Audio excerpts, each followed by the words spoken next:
Hello guys, welcome to my at cook channel. তালের বড়া আপনারা বানাতে পারেন না বা বানাতে গেলে ফোলে না বা এভাবে গোল গোল করে দিতে পারেন না, বা তালের ফুরুলি বা তালের বড়া আপনারা খুবই সহজ অ্যান্ড সিম্পলভাবে এই রেসিপিটাই আপনারা অবশ্যই দেখতে পারবেন। তালের তো সিজন চলেই এসেছে, কিন্তু তালের বড়া করতে পারছেন না। চলুন আজকের তাহলে এই সহজ অ্যান্ড সিম্পল রেসিপিটা দেখে নেওয়া যাক।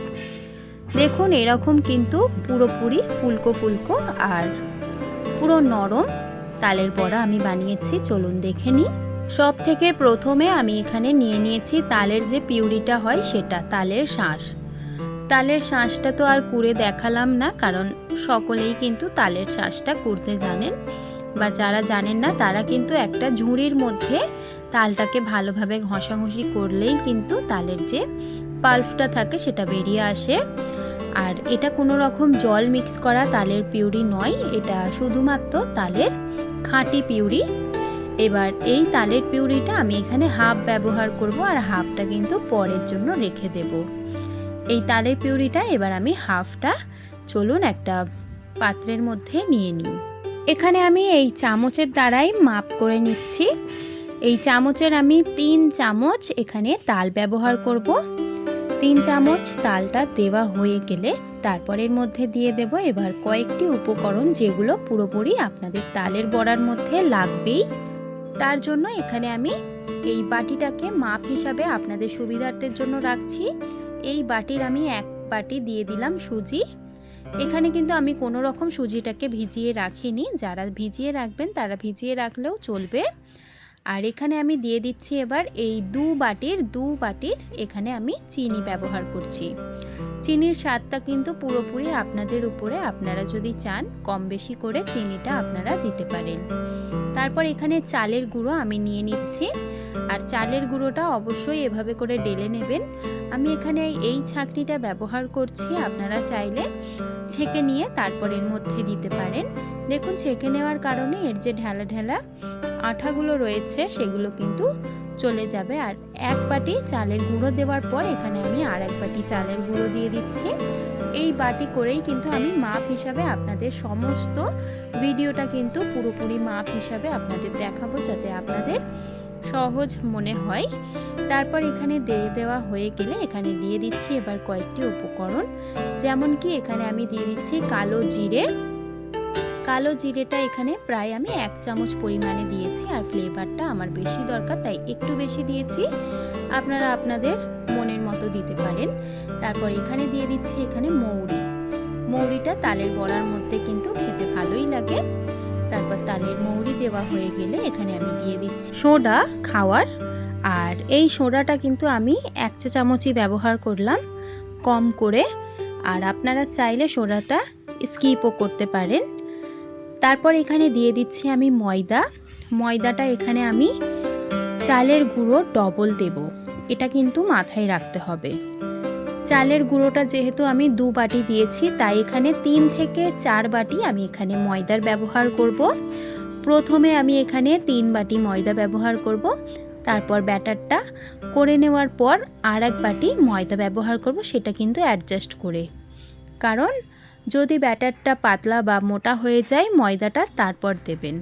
সব শেষে একবার ময়দাটা কিন্তু এভাবে করে দিলে তালের বড়ার যে পিউরিটা তৈরি হবে, ব্যাটারটা পারফেক্ট হবে। 3 বাটি ময়দা দেওয়া হয়ে গেছে। এবার চলুন এটাকে ভালোভাবে মিক্স করে নিই। প্রথমে এখানে আমি শুকনো উপকরণগুলোকে হুইস্কের সাহায্যে একটু মাখিয়ে নিলাম। তারপর এখানে অল্প অল্প করে জল দেব। যেমন কি দেখুন, আমি প্রথমে প্রচুর অল্প জল দিয়েছি।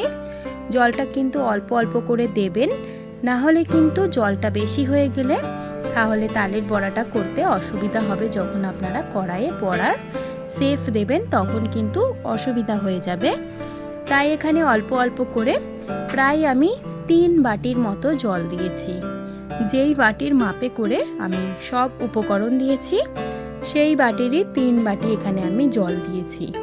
এবার ভালোভাবে হুইস্কের সাহায্যে আমি এটাকে মাখিয়ে নিচ্ছি। আর চাইলে আপনারা অবশ্যই কিন্তু নুনটা দিয়ে নিতে পারেন, কারণ যে কোনো মিষ্টি জিনিস বানাতে পারলে সেখানে যদি নুনের ব্যবহার করা হয় ব্যালেন্স হয়ে যায় মিষ্টিটা, তাই নুনটা অবশ্যই দেবেন। আমি এখানে বলতে ভুলে গিয়েছিলাম। এবার জল দিয়ে ভালোভাবে এখানে আমি মেখে নিই।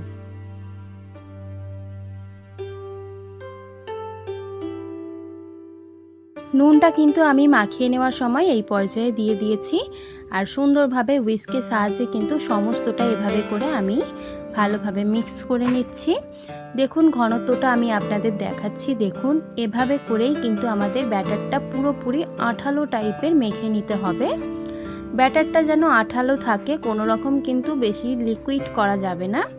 ব্যাটারটা এভাবে করলেই কিন্তু ফুরুলির যে শেপটা হয় বড়ার, সেটা কিন্তু আপনারা তারপর দিতে পারবেন।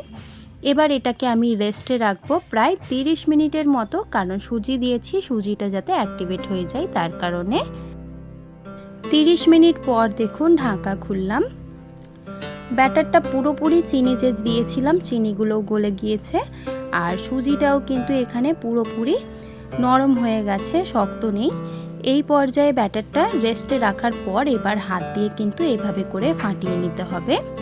হাত দিয়ে ফাটিয়ে নেওয়াটা ফুরুলি করুন বা বড়া করুন বা যে কোনো মালপোয়া করুন, করতে গেলেই কিন্তু হাত দিয়ে এভাবে করে ফাটিয়ে নিতে হবে।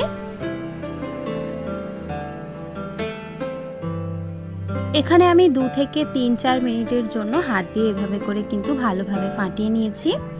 তারপর এখানে আমি দেখাচ্ছি আপনাদের যে তালের বড়াটা আপনাদের কিভাবে দেবেন কড়াইয়ের মধ্যে। দেখুন এরকম একটা ব্যাটার নেবেন, ব্যাটারটাকে নিয়ে তারপর এভাবে করে কিন্তু কড়াইয়ের মধ্যে দিলে গোলভাবে পড়বে। আপনারা কিন্তু দেখতেই পাচ্ছেন যে বড়িটা বা বড়াটা কিভাবে পড়ছে। অবশ্যই এভাবে করে দেবেন, তাহলে কিন্তু কড়াইয়ের মধ্যে গোল গোলভাবে বড়াটা পড়বে। চলুন এবার কড়াটা বসিয়ে দেওয়া যাক। এবার কড়াইয়ের তেলটা যখন 60% গরম হয়ে আসবে সেই পর্যায়ে এবার দিয়ে দিচ্ছি একটা একটা করে বড়া। দেখুন যেভাবে করে কিন্তু দিয়েছিলাম সেভাবে করেই কিন্তু এখানে কড়াইয়ের মধ্যে দিয়ে দেব। এখানে আমি কড়া ভর্তি করে বড়ার পিউরিটা এখানে দিয়ে দিলাম। ব্যাস নিজে থেকেই কিন্তু ফুলে কড়াইয়ের মধ্যে সাঁতার কাটতে থাকবে এই বড়াগুলো। ব্যাস তারপর লালচে লালচে করে ভেজে নিয়ে এটাকে আমরা তেল ঝরিয়ে তুলে নিলেই কিন্তু রেডি হয়ে যাবে আমাদের তালের বড়া রেসিপি। চলুন এবার সমস্তটা লালচে ব্রাউন করে ভেজে নেওয়া যাক।